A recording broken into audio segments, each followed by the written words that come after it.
Isaiah was very concerned about what was happening in his own day.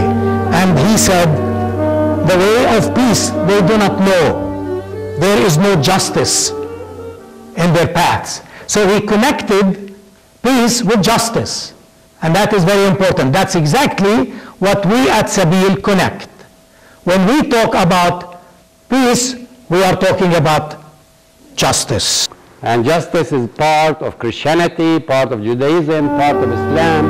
And we really, as humans, we have to work hard to get justice. Sabeel is a Palestinian Christian organization started in Jerusalem by a group of Palestinian Christians, mainly lay people, very strong women leadership at Sabeel, and we started to make the gospel relevant to Palestinian Christians. We are also working with Christian-Muslim relations in Jerusalem and in other parts of the country, and we also work on justice and peace. I think people who are for justice and human rights and peace are on the same side. Naim and I aren't in any way on opposite sides. The ones that are on the other side from me are the ones that are encouraging conflict and domination and occupation and militarism. I think the battle is really here. Yes, the Palestinians can develop a strategy that needs to be done, and I totally agree with Jeff that there have been some serious failings in that regard. I think there are other strategies like nonviolent resistance that need to be considered, if not adopted. But the battle's really here because there's a power dynamic going on, and the only way to actually balance out that imbalance of power between a very strong Israel and a very weak Palestinian Authority is to have pressure from the outside on Israel. It's not going to happen through negotiations.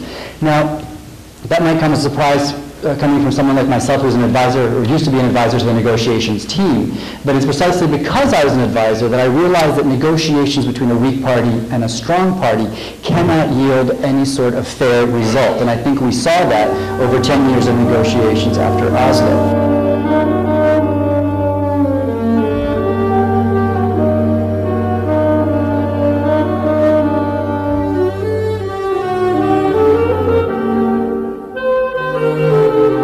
Israeli occupation must come to an end.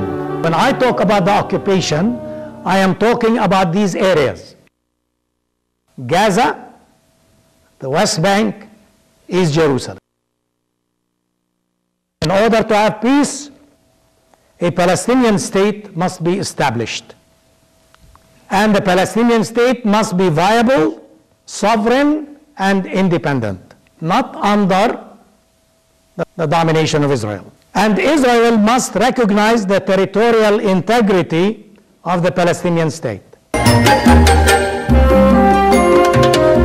Palestinians and the Arab states must recognize and accept the state of Israel.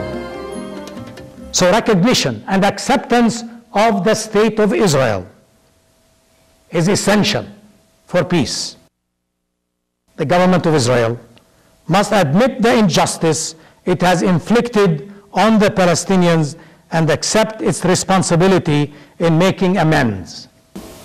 Israel right now is in control of the Gazan aquifer, the only source of water for Gazans.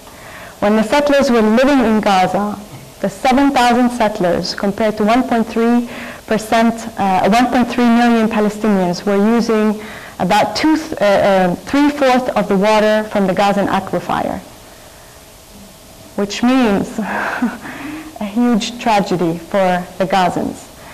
There's discussion about selling water to the Gaza, about 3 shekels a bottle of water. And I tell you, $2, an average person in Gaza living under $2 a day will not afford water.